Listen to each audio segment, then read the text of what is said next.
संपादक मंडली के सदस्य, टीयूएफआई के नेतृत्व और खास करके हमारे पहाड़ के कॉमरेड, उत्तर बंगाल के कॉमरेड के साथ साथ सबको बधाई देता हूँ कि आपने दार्जिलिंग जिले में इस सभागार में युवा शक्ति के कार्यक्रम रखा और उसको सफल बनाया। आज 31 जुलाई है, मुंशी प्रेमचंद, लाला धनपत राय, कलम के सिपाही, उनका जन्म दिवस है। हम सब ने उनके प्रति श्रद्धा सुमन अर्पण किए। साहित्य को जनता के लिए, एकदम पिछड़े हुए लोगों के लिए, किसानी के लिए, खेतिहर मजदूरों के लिए, जिनका अपनी जुबान नहीं है, आवाज नहीं है, ऐसे लोगों को कि आवाज बनने के लिए अपने कलम का इस्तेमाल करें।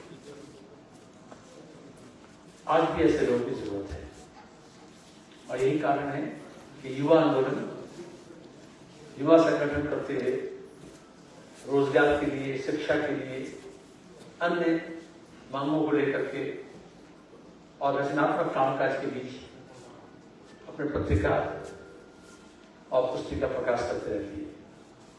मुझे गौरव है, मैं गर्व से कहता हूं कि मैं अपनी जवानी की उम्र इसी संगठन में बिताया।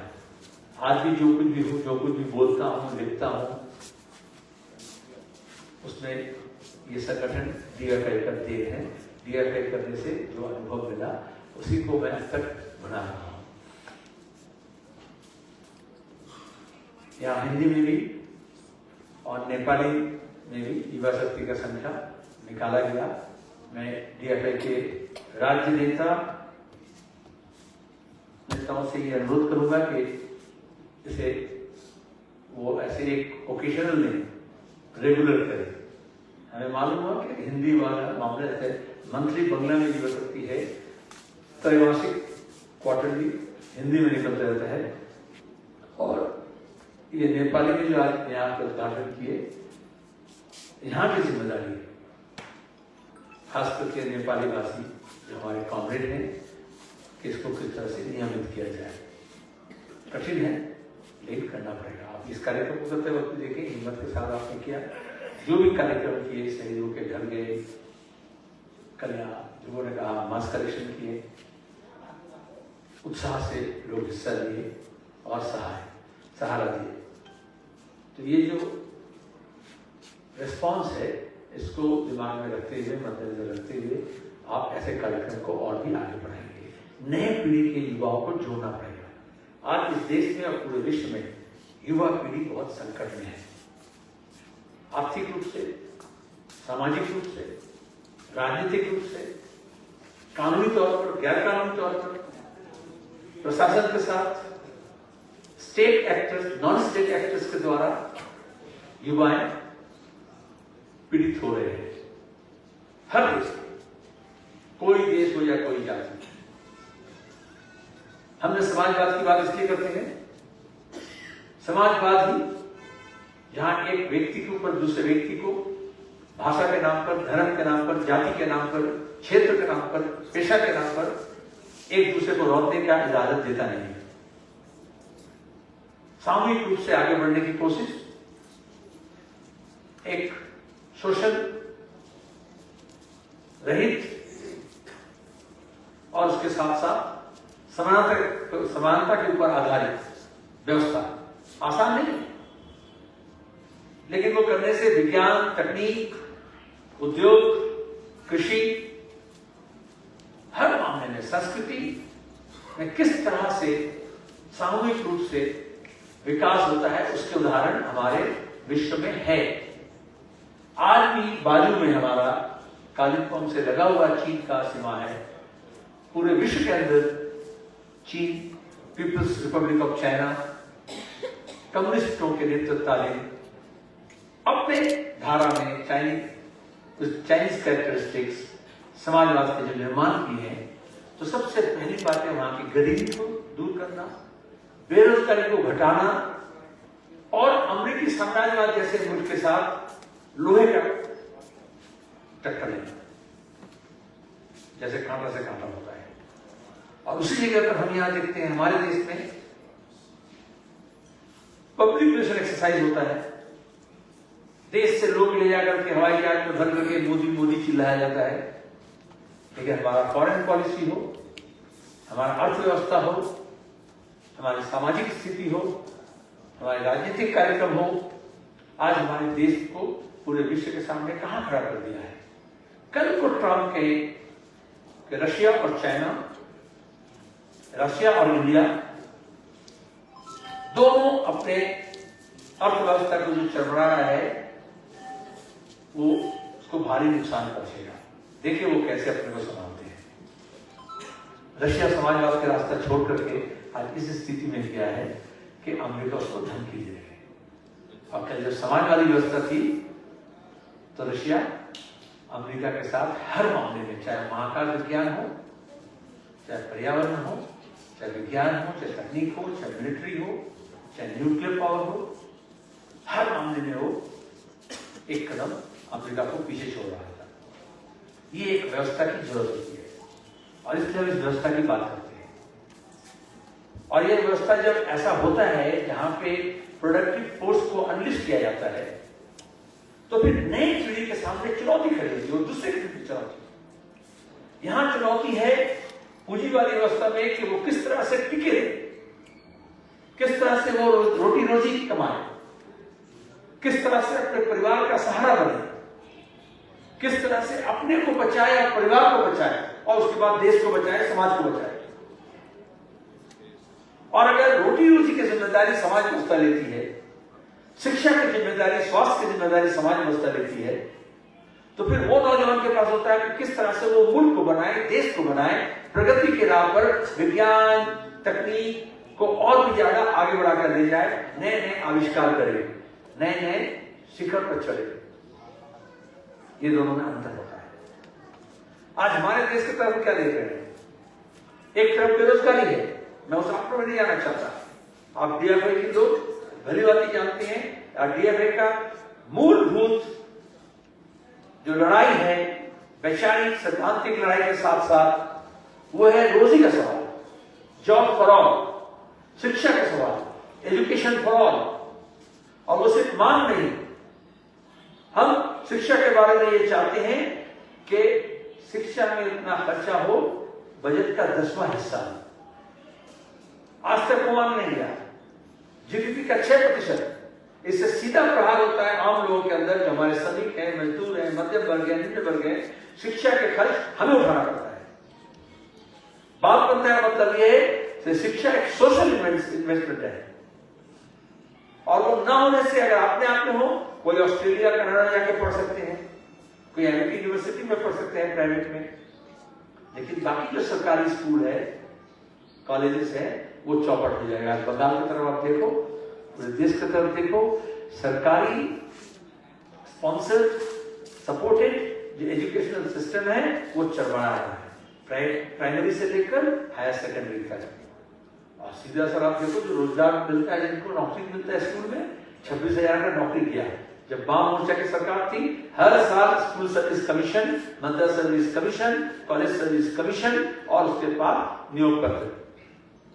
अभी कोई भी शिक्षक से मुलाकात होता है, अभी ट्रेन में आपका तो मुलाकात हुआ तो बोलते हैं हम शिक्षक हैं, लेकिन साथ साथ बोलते हैं कि हमें 2010 में नौकरी मिला था। 2010 मतलब 11 से पहले और 2011 के बाद का अंतर यह है कि शिक्षक का एक पेशा के रूप में जिस तरह से सम्मानीय था, मर्यादा करता, वहां से वो घट गया। रोजगार है नहीं। शिक्षित बेरोजगार आप पहाड़ में हो या समतल में हो, चाहे नेपाली हो, चाहे हिंदीवासी हो, चाहे बंगलावासी हो, चाहे उर्दूवासी हो, चाहे कोई भाषिक हो, शिक्षित होकर के पहले था कि उनको टेट, फिर बीएड, डीलेट, ये एक बार करना पड़ेगा, उसके बाद नौकरी हो जाएगा। और आजकल बीएड, डीलेट करके सब बैठे हुए हैं। जिनको नौकरी मिला था उनका नौकरी किया और वो कल भी नवान्नों में जा रहे हैं फरियाद लेकर के, कोर्ट के चक्कर लगा रहे हैं। तो इसीलिए सामाजिक राजनीतिक स्थिति के बारे में जायजा लेना पड़ता है। अंतर तो हुआ और सिर्फ शिक्षा में नहीं, रोजगार है कहां? राज्य सरकार की स्थिति है तो केंद्र सरकार, आप रेल, बीमा, बैंक, कौन, पोस्ट ऑफिस, किस विभाग में आप देखते हो कि नियोग के लिए विज्ञापन निकल रहा है? रोजगार है नहीं। ऑर्गेनाइज सेक्टर में हो, चाहे प्राइवेट सेक्टर में हो, या पब्लिक सेक्टर में हो, जो भी हुआ, कुछ लोग बोले नहीं असल में आपका तो एम्प्लॉयबिलिटी नहीं है, ऐसे बोलते हैं। वो अगर एक बार कंप्यूटर सीख ले तो नौकरी हो जाएगा। हर दौर में ऐसा होता है, वो व्यवस्था के परेशानी नहीं बोलते। हम जब नौजवान थे, हमारे पहले वाले पीढ़ी को ये कहा गया कि टाइप शॉर्ट हैंड सीख लेने से नौकरी हो जाएगा। सब इलाके में टाइप शॉर्ट हैंड स्कूल बन गया। फिर कंप्यूटर जब आया, बोले कंप्यूटर सीख लेने से नौकरी हो जाएगा। और अभी टीसीएस आज बोलते हैं एआई अगर हो जाएगा तो नौकरी मिल नहीं जाएगा, नौकरी चला जाएगा। 10,000 लोगों को टीसीएस, सबसे बड़ा जो टाटा कंसल्टेंसी सर्विस है इस देश में, उसको वो छटाई कर रहे हैं। ये शुरुआत है, जब टीसीएस नहीं, वो करने का मतलब इंडस्ट्री में, ट्रेड में, कॉमर्स में, सर्विस सेक्टर में परेशानी हो रहा है। ये कह रहे हैं कि उन्नयन ज्वार, वो कह रहे हैं कि विकास, लेकिन नौजवान के दृष्टिकोण से देखो तो उनका रोजगार का अवसर है नहीं, और जो रोजगार कर रहे हैं उनको बिठाया जा रहा है, निकाला जा रहा है, छटाई किया जा रहा है। ये कौन लोग हैं? जिनको परमानेंट नौकरी मिला, जिसको पहले कॉलेज के कैंपस में जाकर के रिक्रूट किया जाता था कोर्स कंप्लीट करने से पहले। वास्तवता ये है, लेकिन इतना ही नहीं। जो परमानेंट नौकरी करते थे, जो पढ़े लिखे हैं, जो एकदम एजुकेटेड हैं, प्रोफेशनल हैं, उनको छटाई किया जाना है। और जो नॉट सो एजुकेटेड, स्किल उतना नहीं है, टेक्नोलॉजी उतना नहीं जानते हैं, आज ये हो रहा है इमिग्रेंट्स के नाम पर, विदेशी के नाम पर, भाषा के नाम पर, धर्म के नाम पर, प्रदेश के नाम पर आक्रमण हो रहा है। और कहीं देश से निकाला जा रहा है, कहीं प्रदेश से निकाला जा रहा है। ये कोई अलग बात नहीं है। लेबर मार्केट में हमारे यहां काम नहीं है। जो कृषि में काम करते हैं, जमीन उतने को खपत नहीं कर सकता, तो वो जमीन से वो निकल करके जाते हैं कंस्ट्रक्शन में, क्योंकि लो स्किल लेवल है। दुनिया भर में जहां भी डेवलपमेंट हुआ, डेवलपमेंट का रास्ता ये है कि सरप्लस लेबर एग्रीकल्चर में जो होते हैं, उसको जब एग्रीकल्चर में काम मिलता नहीं है, आप सब जानते हैं गांव में अभी आजकल एक तो मशीन आ गया है, एकदम हार्वेस्टिंग तक, सोइंग तक, और उसके बाद कृषि की स्थिति ऐसा है कि फायदा नहीं है। हम ज्यादा कीमत में सब्जी खरीद रहे हैं, लेकिन जो सब्जी उगा रहे हैं उसको कीमत नहीं मिल रहा है। आलू का कीमत नहीं मिला, प्याज का कीमत नहीं मिला, सब्जी का कीमत नहीं मिल रहा है, अभी जूट का कीमत नहीं मिल रहा है, चावल का कीमत नहीं मिलता है, धान का कीमत नहीं मिलता है, क्योंकि बीच में वो सब राइस मिल वगैरह है, उनके साथ सरकार का बंदोबस्त है। चाहे केंद्र सरकार हो, चाहे राज्य सरकार हो, मिनिमम सपोर्ट प्राइस अनाउंस करती है, लेकिन वो मिलता नहीं है। खाद का कीमत बढ़ रहा है, कीटनाशक का कीमत बढ़ रहा है, ट्रांसपोर्टेशन का कीमत बढ़ रहा है। सो एग्रीकल्चर वायबल है नहीं। अगर कॉस्ट प्लस उनको नहीं मिलता है तो वो क्यों खपत करेंगे उसमें? तो जाएगा कहां नौजवान नई पीढ़ी? तो कंस्ट्रक्शन में जाते हैं। अभी कंस्ट्रक्शन में इतना मेकनाइजेशन हो गया है और इतना कंपटीशन हो गया है, और हमारे यहाँ उतना ज्यादा नए नए ब्रिज, नए नए सड़क, नए नए जो रोजगार के साधन है, कॉम्प्लेक्स, उतना बन नहीं रहा है। सरकार अगर इन्वेस्ट नहीं करती है ज्यादा, तो फिर वहां काम क्रिएट नहीं होता है। 100 दिन का काम ही नहीं करा रहे हैं। जो छोटा मोटा गांव का काम था 3 साल से बंद है। तो रूरल सेक्टर में ये घपला और रोजगार की कमी की वजह से लोग जाएंगे कहां? It's animal instinct. एक जगह से दूसरी जगह लोग जाते हैं, सफर करते हैं। एनिमल इंस्टिंक्ट में इसलिए बोला, जो आप लोग एनिमल प्लैनेट देखते होंगे, नेशनल ज्योग्राफी चैनल देखते होंगे, तो वहां देखोगे जानवर एक जंगल से दूसरे जंगल में झुंड के साथ चले जाते हैं ना, नदी पार होकर चले जाते हैं। कितने लोग को शिकार हो जाते हैं, कितने लोग मर जाते हैं, कितने लोग इंजर्ड हो जाते हैं, लेकिन वो जाते हैं। क्यों जाते हैं? क्योंकि एक जंगल में सीजनल अगर खुराक नहीं मिलेगा तो वो नए हरियाली पे जाएंगे, नए जंगल में जाएंगे। इसलिए इसे कहा जाता है एनिमल इंस्टिंक्ट। वो कोई जाति के नाम पर, धर्म के नाम पर, प्रदेश के नाम पर, देश के नाम पर, सीमा के नाम पर नहीं जाते हैं। वहां भी जो दूसरा जानवर है वो बोलता है कि हमारे जंगल में क्यों आ गए, पासपोर्ट वीजा नहीं है। लेकिन उसको इस तरह से राजनीतिकरण नहीं किया जाता। It's an animal instinct. आज अमेरिका में जो लोग हथकड़ा लगा करके, पैर में बेड़ी लगा करके भारत के से जो लोग गए, मेक्सिको से जो लोग गए, साउथ एशिया से जो लोग गए, अफ्रीका से जो लोग गए, उनको इमिग्रेशन पॉलिसी के नाम पर निकाल बाहर कर रहे हैं, बेइज्जत करके स्टूडेंट को एयरपोर्ट में पैर तौले रौंद रहे हैं। और भारत सरकार एक बात नहीं कह रही है। जो मोदी का 56 इंच छाती था, जो ऑपरेशन सिंदूर बुना रहे थे, आज वो घट करके 4 फुट 8 इंच हो गया है। पहले वो चौड़ाई में दिखा रहे थे, अभी वो ऊंचाई में आ गया है। एक लफ्ज नहीं बोले। क्यों नहीं बोले? क्योंकि सैद्धांतिक रूप से ट्रंप जो कुछ भी कर रहे हैं, मोदी की पॉलिसी, आरएसएस की पॉलिसी, बीजेपी की पॉलिसी उससे अलग नहीं है। वो हिंदुस्तानी के साथ कर रहे हैं। यहां हमारे देश की सरकार भी हिंदुस्तानी के नाम पे कर रहे हैं, लेकिन वो भाषा या धर्म का इस्तेमाल कर रहे हैं, प्रदेश का इस्तेमाल कर रहे हैं। वो बोल रहे हैं मेक्सिकन क्यों आ गए, इंडियन क्यों आ गए, ये कह रहे हैं बांग्लादेशी क्यों आ गए। कौन करार देगा? अगर बांग्लादेशी इमिग्रेंट हैं, इलीगली आए हैं, तो किसकी जिम्मेदारी है? सीमा पे किसका पहरा रहता है? पहले वो कहते थे कांग्रेस के जमाना, सीपीएम का जमाना, तो अभी तो लाल कृष्ण आडवाणी से लेकर अमित शाह होम मिनिस्टर है। पहले फेंस नहीं था, अभी तो फेंस हो गया। बॉर्डर मैनेजमेंट कौन करते हैं? तो फिर वहां तस्करी क्यों होता है? चाहे वो स्मगलिंग ऑफ गुड्स हो या ह्यूमन ट्रैफिकिंग हो। और बॉर्डर पे क्यों? यहां ट्रैफिकिंग नहीं होता। नॉर्थ बंगाल में आपने नहीं देखा? पिछले 2 दिन से बेरोजगारी का यह आलम है कि यहां पे ट्रेनिंग के नाम पर, भारत सरकार की स्कीम के नाम पर दुकान खोल करके, कंपनी खोल करके, और यहां से लड़कियों को ट्रैफिक किया जा रहा है, गर्ल्स ट्रैफिकिंग। पिछले बार जब पकड़े गए थे तो वो बीजेपी के थे या टीएमसी के लीडर थे। और इस तरह के trafficking without ruling parties help और पुलिस के साथ नहीं होने से कभी नहीं हो सकता।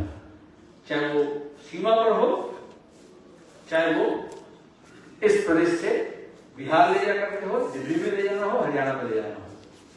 और यही कारण है कि जो ये काम कर रहे हैं, पहले तो वो आपके दोस्त बन जाते कि देखो हम तुम्हें जुगाड़ कर दे रहे हैं, जुगाड़ू में कहीं से भी कुछ ना कुछ गर्दनियां कर दे रहे हैं। लेकिन बाद में जब फंसते हैं तो क्यों करना, तब वो जिम्मेदारी लेने से इनकार करते हैं। जिनके कारण ये परेशानी हो रही है, चाहे वो बेरोजगारी हो, चाहे वो माइग्रेशन हो, चाहे वो ट्रैफिकिंग हो, वही फिर त्राता बनना चाहते हैं। अभी ममता बनर्जी क्या बोल रही है? बांग्ला भाषा वाली आंदोलन बोलो। अच्छा, ये भाषा का समस्या है। बेशक बांग्ला भाषा लेकर के आंदोलन हुआ, ईस्ट बंगाल में हुआ, ईस्ट पाकिस्तान में, जिससे आज बांग्लादेश बना, आसाम में हो गया, कश्मीर में हुए। वो सरकार नहीं करती है, सरकार के विरोध में होता है, सरकार के पॉलिसी के विरोध में होता है। पाकिस्तान के गवर्नमेंट के पॉलिसी के खिलाफ बांग्लादेश में बांग्ला भाषा आंदोलन हुआ। आसाम गवर्नमेंट के पॉलिसी के खिलाफ कश्मीर में भाषा आंदोलन हुआ। तो लेखन है ममता बनर्जी की गवर्नमेंट, तृणमूल कांग्रेस की गवर्नमेंट, राज्य सरकार की गवर्नमेंट, सरकार की जिम्मेदारी थी कि वो अपने स्टेट के लोगों को जहां पे जो है इन सिटी डेवलपमेंट करे और उनको वहां रोजाना का रोजमर्रा की जिंदगी की परेशानी को हल करने के लिए रोजगार का साधन जुटाए। सूखा मौसम में काम जब नहीं होता है गांव में, तब उनको काम चाहिए, सरकार का इंटरवेंशन दरकार है। इसलिए वाम मोर्चा सरकार 1977 में जब आई, 1978 से हमने फूड फॉर वर्क पहले चालू किए पूरे देश के अंदर, पहले कि गांव से पलायन नहीं हो, गांव के लोग गांव में रहे और उनको वहां काम मिले। बाद में वो गवर्नमेंट ऑफ इंडिया से एक्सेप्ट किए। फिर एनआरजीपी कई स्कीम्स आए और उसके बाद मनरेगा जो कानून बना। जब लेफ्ट फ्रंट कांग्रेस नेतृत्वाधीन यूपीए वालों को सपोर्ट कर रहे थे, इस देश में आप जो लोग बेरोजगार को लेकर के लड़ाई लड़ रहे हैं, बेरोजगारी के खिलाफ, ये रखना पड़ेगा। आजादी के बाद पहला कानून रोजगार संबंधित पार्लियामेंट में बनी तब, जब हम वामपंथी 100 लोग थे पार्लियामेंट के अंदर और उस सरकार को वामपंथियों के सहारे सरकार चलाना पड़ रहा था। कोई स्कीम नहीं, अभी यहां तरह तरह की स्कीम की बातें होती है, एक्ट, कानून। और आज बीजेपी और तृणमूल दोनों सरकार, केंद्र और राज्य सरकार, वो एक्ट को मान नहीं रहे हैं, करप्शन कर रहे हैं, भ्रष्टाचार कर रहे हैं, बजट घटा रहे हैं और लोगों को रोजगार मिल नहीं रहा। उसके लिए लड़ाई, आज खेतिहर मजदूर हो, किसान सभा हो, वाम मोर्चा हो, सीपीआईएम हो, आप सबको इस लड़ाई में लड़ना पड़ेगा कि गांव में काम जुटाना पड़ेगा। उसका मजदूरी का सवाल है। दूसरा, हम पूरे देश के अंदर सबसे लो पे जहां क्यों है, चाहे वो चाय बागान में हो, चाहे वो डेली वेज अर्नर हो, चाहे वो कॉन्ट्रेक्चुअल लेबर हो, चाहे वो स्कीम वर्कर हो, क्यों मिनिमम वेज नहीं मिलता? मिनिमम वेज क्यों कम है? इसलिए नई पीढ़ी की लड़ाई का मतलब है कि उसका रोजगार को बढ़ाना पड़ेगा। और उसके लिए यहां से पलायन इसलिए होता है, 2 कारण है। केरल में देखो आप मिसाल, सबसे ज्यादा मजदूरी है, एक मजदूरी और दूसरा है मर्यादा।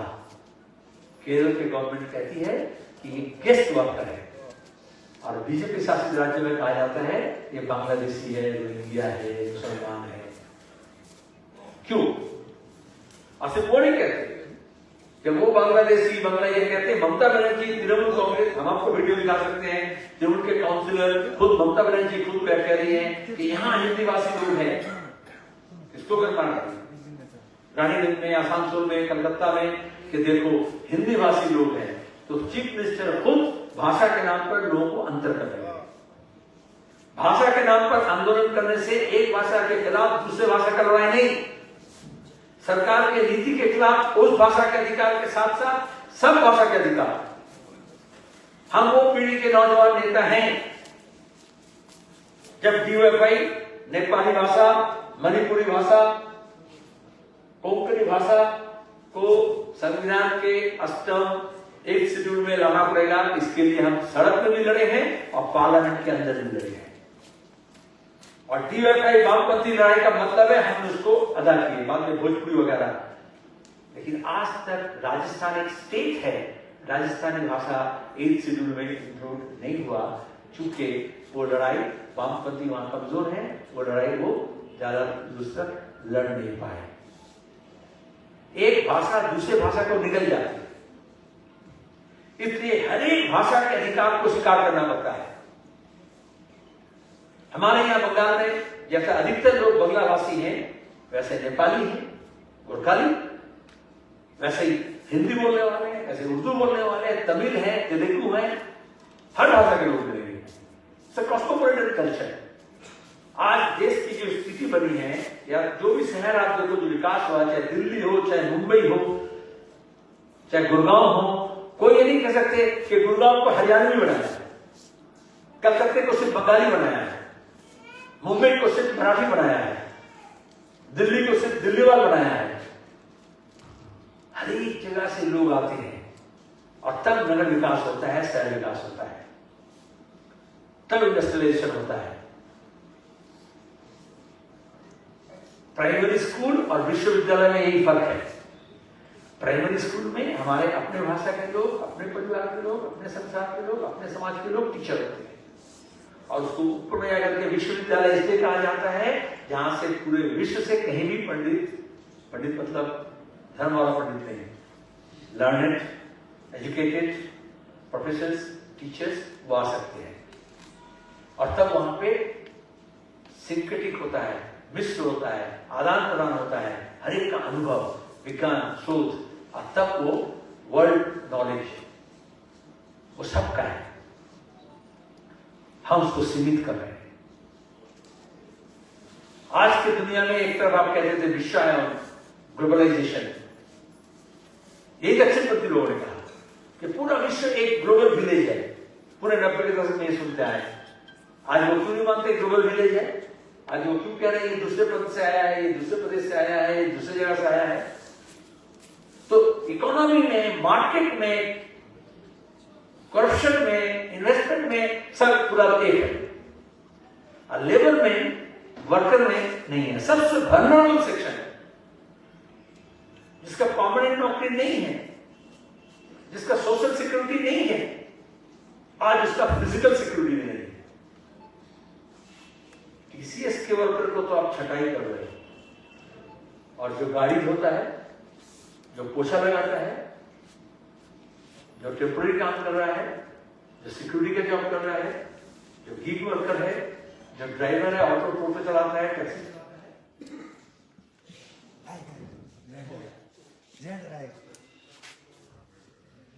मैं ज्यादा समझ ले रहा हूं।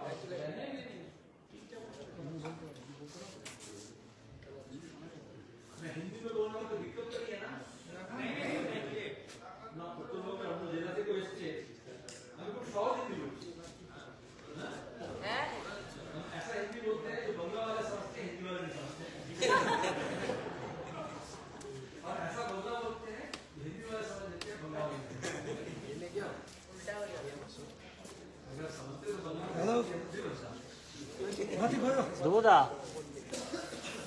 आजा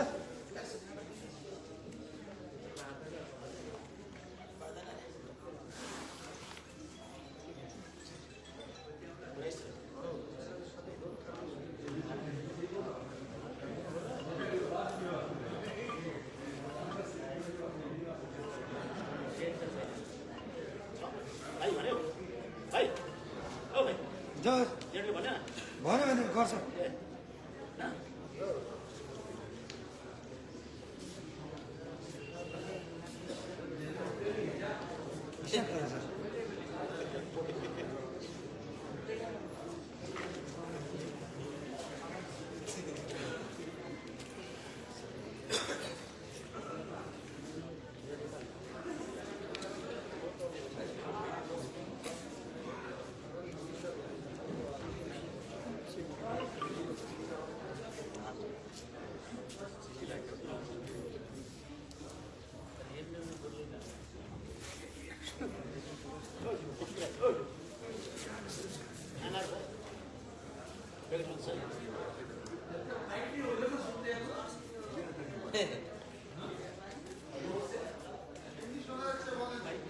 শোনা যাচ্ছে?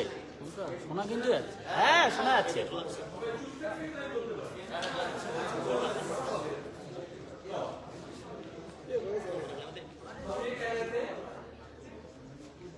जिनका परमानेंट जॉब है, सिक्योरिटी है, जो सोचा गया था सिक्योरिटी नहीं है, बल्कि उनका छटाई हो रहा है। और जिनका परमानेंट नहीं है, जिनका सोशल सिक्योरिटी नहीं है, उनका पिटाई हो रहा है। मांगे हो ना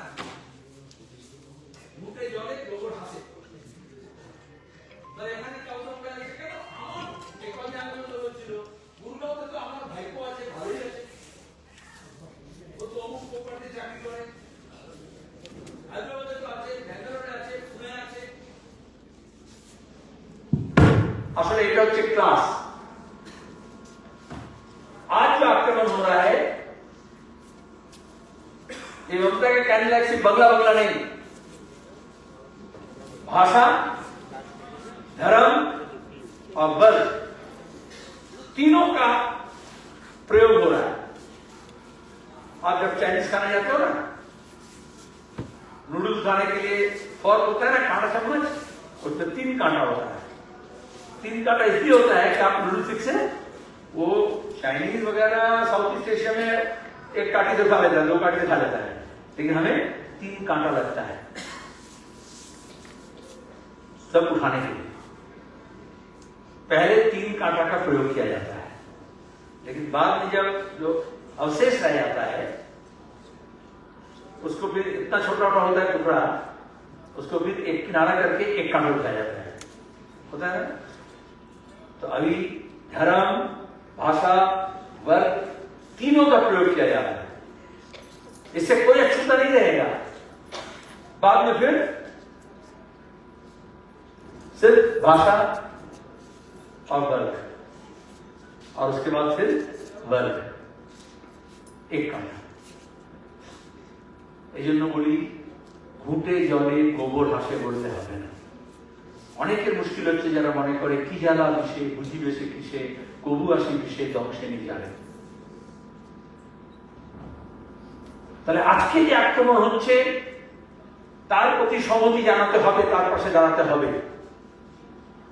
এটা বলা যে ওটা তো হচ্ছে বাংলা ভাষীদের জন্য হচ্ছে, আমি নেপালি ভাষী আমার তো হচ্ছে না, ওটা তো হিন্দি ভাষী তার তো হচ্ছে না, ওটা মুসলমানদের জন্য হচ্ছে আমাদের না, ওটা বাংলাদেশি বলে হচ্ছে, ওটা রোহিঙ্গা বলে হচ্ছে, আমার তো ঠিক আছে, কেউ ঠিক নেই। এই যে এসআইআর এর নাম করে হচ্ছে না বিহারে, সিএনআরসি যখন নিয়ে আসা হয়েছিল অনেক কিরম বোঝানো হয়েছিল, বিশেষত রাজবংশীদেরকে, মতুয়াদেরকে, বর্ণ হিন্দুদেরকে। কারণ দিলীপ ঘোষ বলেছিল 2 কোটি বাঙালিকে বাংলা ছাড়া করে দেবো, কে লুঙ্গি পরে। कैलाश विजयवर्गीय बोलेছিল কে মুড়ি খায় কে चिड़ा खाए। दरअसल खुराक के नाम पर, पोशाक के नाम पर, भाषा के नाम पर, धर्म के नाम पर लोगों को बांटा जा रहा है। आप अगर टुकड़ों में बांट देते हो तो उनका जो शासन है, शोषण है, वो चलाना आसान हो जाता है। आज असम के मुख्यमंत्री अगर ये कह रहे हैं कि जनगणना में अगर कोई मातृभाषा बंगला लिखे तो उसको विदेशी करार दिया जाएगा। ये हिम्मत हुआ कैसे? आज नहीं 50 के दशक से ये बोला जा रहा है असम में, लेकिन मुख्यमंत्री को बोलने का हिम्मत कभी नहीं हुआ। असमीज और बंगाली स्पीकिंग के अंदर दरार पैदा किया गया दशकों से। उसके बाद जो बंगाली है उसको मुसलमान और हिंदू के नाम में बंटवारा किया गया आरएसएस के द्वारा, बीजेपी के द्वारा। उसके बाद असम के जो हिंदू और मुसलमान हैं उनको बांटा गया असमीज को।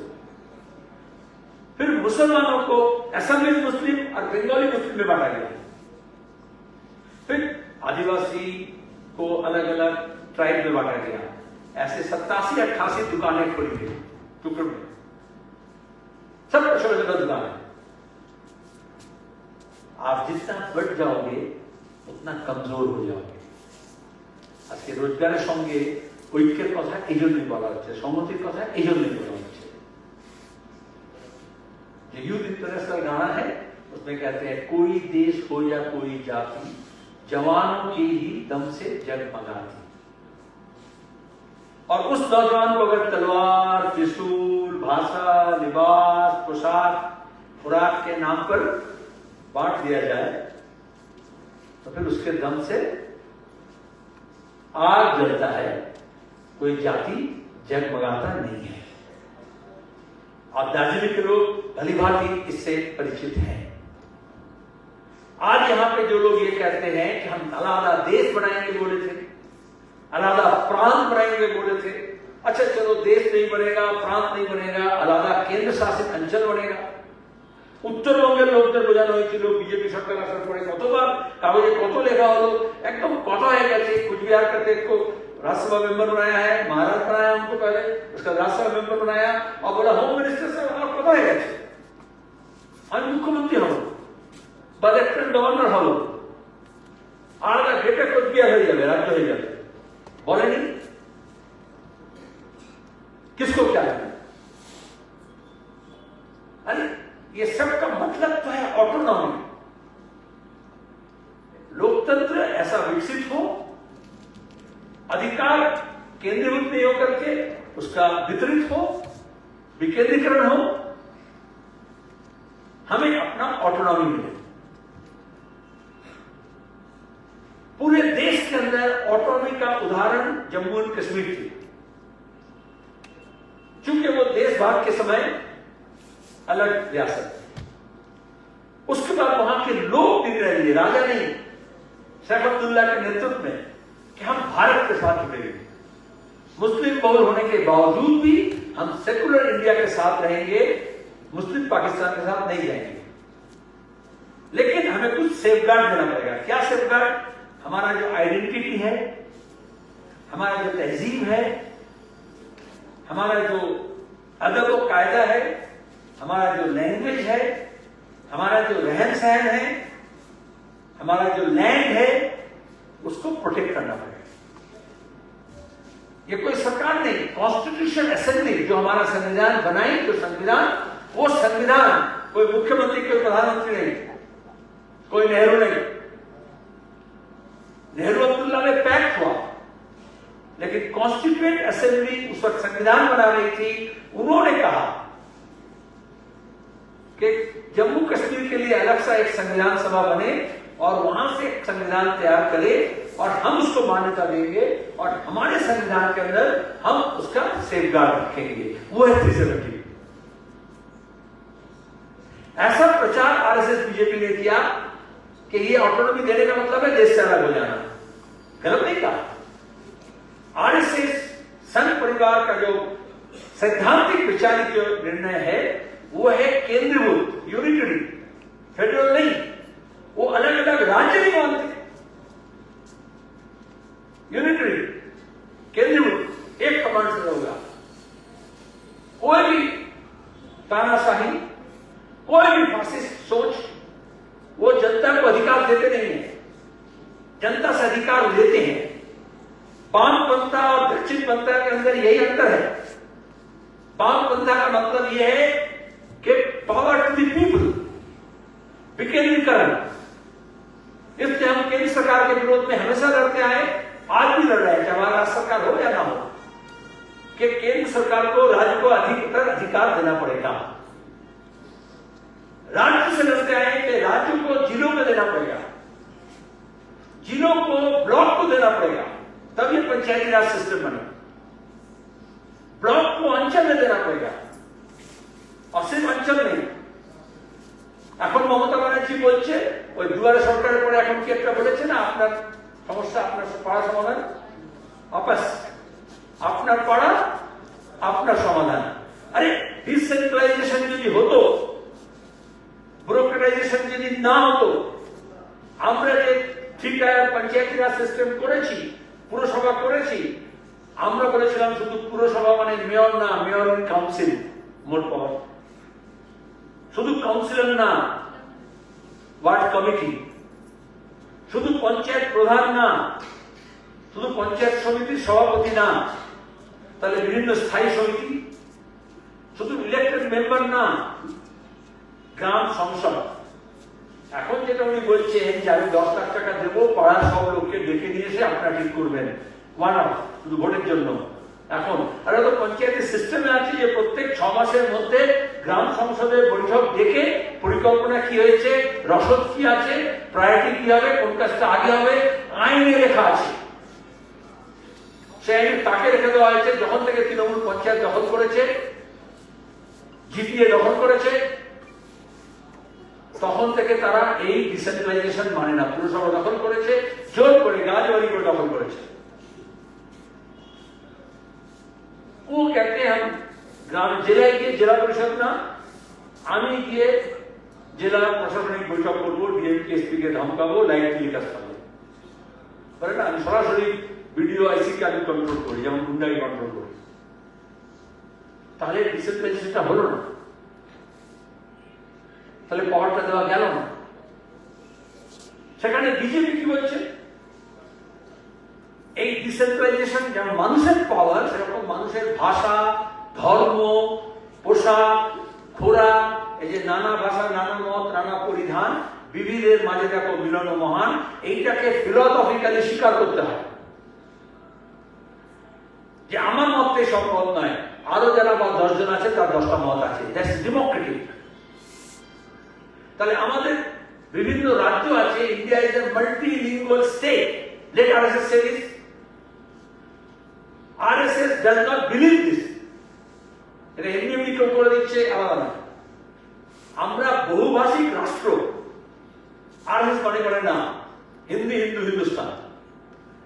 আমরা মাল্টি রিলিজিয়াস স্টেট, বৌদ্ধ আছে, জৈন আছে, খ্রিস্টান আছে, পার্সি আছে, শিখ আছে, মুসলমান আছে, হিন্দু আছে, আবার হিন্দুদের মধ্যে কতগুলো ভাগ আছে, বৌদ্ধদের মধ্যে কতগুলো ভাগ আছে, জৈনের মধ্যে ভাগ আছে, মুসলমানদের মধ্যে ভাগ আছে। এই মাল্টিপল স্বীকার করে নিতে হয়। বহুত্ববাদ, দক্ষিণপন্থীরা এই বহুত্ববাদ মানে না। কালচারাল ন্যাশনালিজমের নাম করে, সাংস্কৃতিক রাষ্ট্রবাদের নাম করে তারা একটা টানেলের মধ্যে সবাইকে ঢুকিয়ে দেয়, টানেল গ্রুপ। এক দেশ, এক ভাষা, এক ধর্ম, এক জাতি, एक दौल, एक नेता। वो आपको देंगे अलग से, मणिपुर को देंगे अधिकार, कश्मीर का अधिकार जो था आपका प्रांत बनाएंगे बीजेपी। अरे जो प्रांत थी जम्मू कश्मीर उसको वो यूनियन टेरिटरी बना दी, मतलब more power to the centre. आज उसके मुख्यमंत्री के हाथ में वहां पे पुलिस नहीं है। ये जब पहलगाम हुआ उससे पहले जब सिक्योरिटी की मीटिंग होती है एनुअल, उसमें चीफ मिनिस्टर नहीं आएंगे, आईजी, डीजी, चीफ सेक्रेटरी और लेफ्टिनेंट गवर्नर। पहले वहां गवर्नर हुआ करते थे, आजकल लेफ्टिनेंट गवर्नर होते हैं। तो डाउनग्रेड किया। जो शक्ति स्टेट को डाउनग्रेड करते हैं वो आपको स्टेट खुद देंगे, और वो इसलिए नहीं देंगे क्योंकि वो स्वीकार नहीं करती है विविधता को, विविधता को। पहले स्वीकार करना पड़ेगा विविधता है। अरे 10 कोस जाने से पानी बदलती है, 20 कोस जाने से बोली बदल जाती है, गोली हो जाए। ये विविधता को स्वीकार करना पड़ता है, और ये वैचारिक सिद्धांतिक लड़ाई है दक्षिणपंथी के साथ वामपंथियों का। कोई भी दक्षिणपंथी ये नहीं मानते, वो अपने आप को समझते हैं ক্ষমতা কুক্ষিগত করার জন্য। ওর বাইরে যে একটা জগৎ আছে, অন্য ভাষাভাষী লোক আছে, সে স্বীকার করে না। তারপরে হোয়াটসঅ্যাপ ইউনিভার্সিটি দিয়ে এই 20 পয়সা ঢোকানো হয়। People like us, people not like us, PLU, Trump হোক, মোদী হোক, মমতা হোক, দক্ষিণপন্থীরা এটা শেখায় যে ওরা আমাদের মতো নয়। কি করে করবে? ঠিক উল্টোটা করে। আমি যেটা করি সেটা করে না। কেউ প্যান্ট পরে, কেউ লুঙ্গি পরে, কেউ ধুতি পরে, কেউ এই ভাষায় কথা বলে, কেউ ওই ভাষায় কথা বলে। अमेरिका में बोलेगा ये ब्लैक है, वो व्हाइट है, देखने में अलग है। मोदी जो प्रधानमंत्री हैं वो अभी भाषण दिए पिछले महीना, एक देश के प्रधानमंत्री, गौर से सुनिए आप, चाइना को अटैक करने के लिए सीधा सीधी कर नहीं सकते, क्योंकि जयशंकर बोल दिया वो इतना ताकतवर है, इतना एडवांस कंट्री है, उसके साथ हम कैसे लड़ेंगे। पहले बोलता था मुकाबला करेंगे। अभी भारत का अमेरिका के साथ, चाइना के साथ, रशिया के साथ कंपटीशन नहीं है। बहुत ज्यादा कंपटीशन है तो पाकिस्तान के साथ है, बांग्लादेश के साथ है। हम विश्व गुरु बनने के वजह समय हमारा कंपैरिजन होता था विश्व के एडवांस कंट्रीज से। अभी बोलते हमारा एडवांस इकोनॉमी हो गया है, लेकिन हमारा social political ideological foreign policy लड़ाई किससे है? बांग्लादेश से है, पाकिस्तान से है, मालदीव से है, भूटान से है, श्रीलंका से होगा, नेपाल से होगा। इतना डाउनग्रेड किया है। खैर, तो वो बोल रहे हैं ये उनका सोच कुछ नहीं। अभी जो चाइना सब कुछ आता है ना, जितना गिफ्ट का आइटम, जितना पूजा का आइटम, जो कुछ भी हज में जाओ या राम मंदिर में जाओ, जितना आइटम वहां बिक रहा है जो आपके लिए ले आएंगे, वो सब बनता कहां है? अरे ये जो झंडा लगा रहे हैं सब सर के ऊपर, हनुमान का छाप दे करके, सुनहरा पेटी लगा करके, तिरंगा छाप दे के, विश्व दिवस का, वो भी सब कंटेनर बन के चाइना से आ रहा है। आपको देखता है कि हम हिंदुत्व का फ्लैग देख रहे हैं, लेकिन चाइना देखता है कि हमारा चाइनीज फ्लैग सब जगह लग जा रहा है। सिर्फ रंग उसका मार्केट देखते होता है, जो मार्केट में जो चलेगा। मैं क्या बोल रहा समझा है ना? तो वो बोल रहे हैं कि गणेश चतुर्थी है, फिर एक बार बोलेंगे, सामने गणेश चतुर्थी है सितंबर में, तो आप देखो गणेश का मूर्ति हम पूजा के लिए देते हैं और वो गणेश का आंख खुलता भी नहीं है, आंख खोल नहीं सकते गणेश। क्यों बड़ा मनो है? Referring to Chinese Ganesh. सीधे बोल सकते हैं कि चाइना से गणेश का मूर्ति आ रहा है। नेचुरली आपका बौद्ध मूर्ति जो यहाँ होगा, जो थाईलैंड में होगा, जो वियतनाम में होगा, जो जापान में होगा, तो लोकल फ्लेवर हो जाता है। पता है ना, गौतम बुद्ध का चाइना का और इंडिया का गौतम बुद्ध का दोनों का एक जैसा होगा, लोकल फ्लेवर लगता है। अरे रामायण जिस देश में जहां गया वहां का अपना लोकल फ्लेवर ले आया। खैर, कोई रविंद्र संगीत अगर जापानीज में गाएगा, उसमें जापानीज तरफ धुन रहेगा कि नहीं रहेगा, मतलब स्टाइल रहेगा कि नहीं रहेगा, प्रोनाउंसिएशन। खैर, तो वो बोलते देखिए, उनको ये नहीं मालूम है मणिपुर, मिजोरम, नागालैंड, अरुणाचल प्रदेश, दार्जिलिंग, राजवंशी, उत्तराखंड में ऐसे कितने लोग हैं जिनका आंख जो मंगोलायड है। ठीक है, सिर्फ चाइनीज नहीं। अगर एंथ्रोपोलॉजी पढ़ते या जानकारी होता है, इंटेयर क्या था पॉलिटिकल साइंस में एमए नहीं करके, अगर थोड़ा एंथ्रोपोलॉजी के बारे में थोड़ा जानकारी होता तो समझते एक एक देश में, एक एक रीजन में चेहरा एक एक जैसा होता है। ठीक है, लेकिन कोई देश हो, कोई जाति हो, हम इंसानियत के दौर में एक साथ बंधे हुए हैं। इसलिए चेहरा लेकर के, लिबास लेकर के, खुराक लेकर के हम एक दूसरे के ऊपर तंज नहीं कर सकते। लेकिन प्रधानमंत्री कह रहे हैं तो वो सिर्फ इसलिए कभी कभी नागालैंड से, अरुणाचल प्रदेश से, त्रिपुरा से दिल्ली में जो स्टूडेंट पढ़ने जाते हैं उनके ऊपर अटैक हो जाता है, बोलता है चाइनीज है। क्योंकि उतने ही जानते हैं, हिंदी हाट में जितने लोग उसको जानते हैं। इसलिए बेंगलोर से एक बार ऐसा हुआ था, सब नॉर्थ ईस्ट के लोग पलायन कर रहे थे। तो ये मामला सिर्फ बांग्ला नहीं, ये इडियोलॉजिकली लड़ाई लड़ना पड़ेगा। धर्म, भाषा, जाति, लिबास, पोशाक, खुराक के नाम पर आप people like us, people not like us, इसको बोलते हैं आज के सोशल साइंस में अदरिंग। अदरिंग का मतलब है अलग करना, अलग जैसा करना। It's different. हम जब कहते हैं अखंड भारत, हम जब कहते हैं हिंदू हिंदू भाई भाई, वो सब में ये बात है कि हम बाकी लोगों को अदरिंग कर रहे हैं। ये अदरिंग सबसे बड़ा खतरनाक होता है।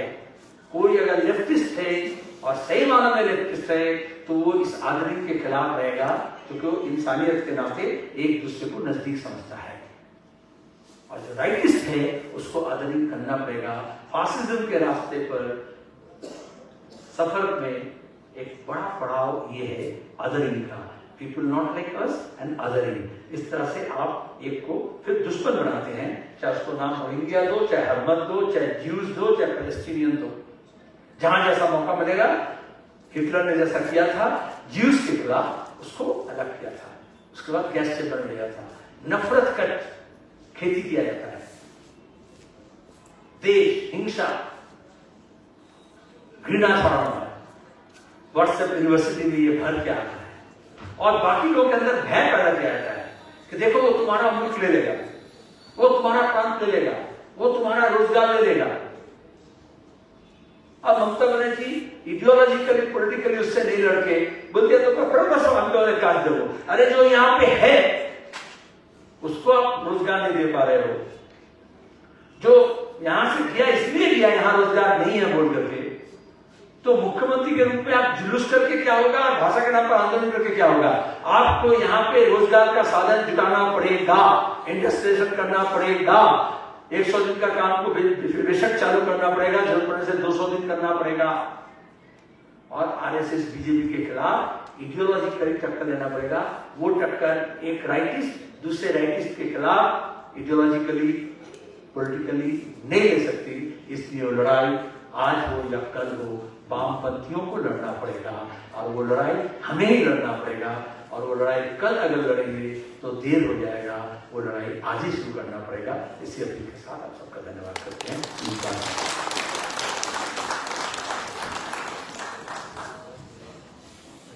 हमारे राज्य संगठन की तरफ से कमरेड मोहम्मद सलीम को अभिनंदन, धन्यवाद। एक संगीत के साथ हम ये कार्यक्रम समाप्त करेंगे। संगीत परिवेशित करेंगे सुभाषना।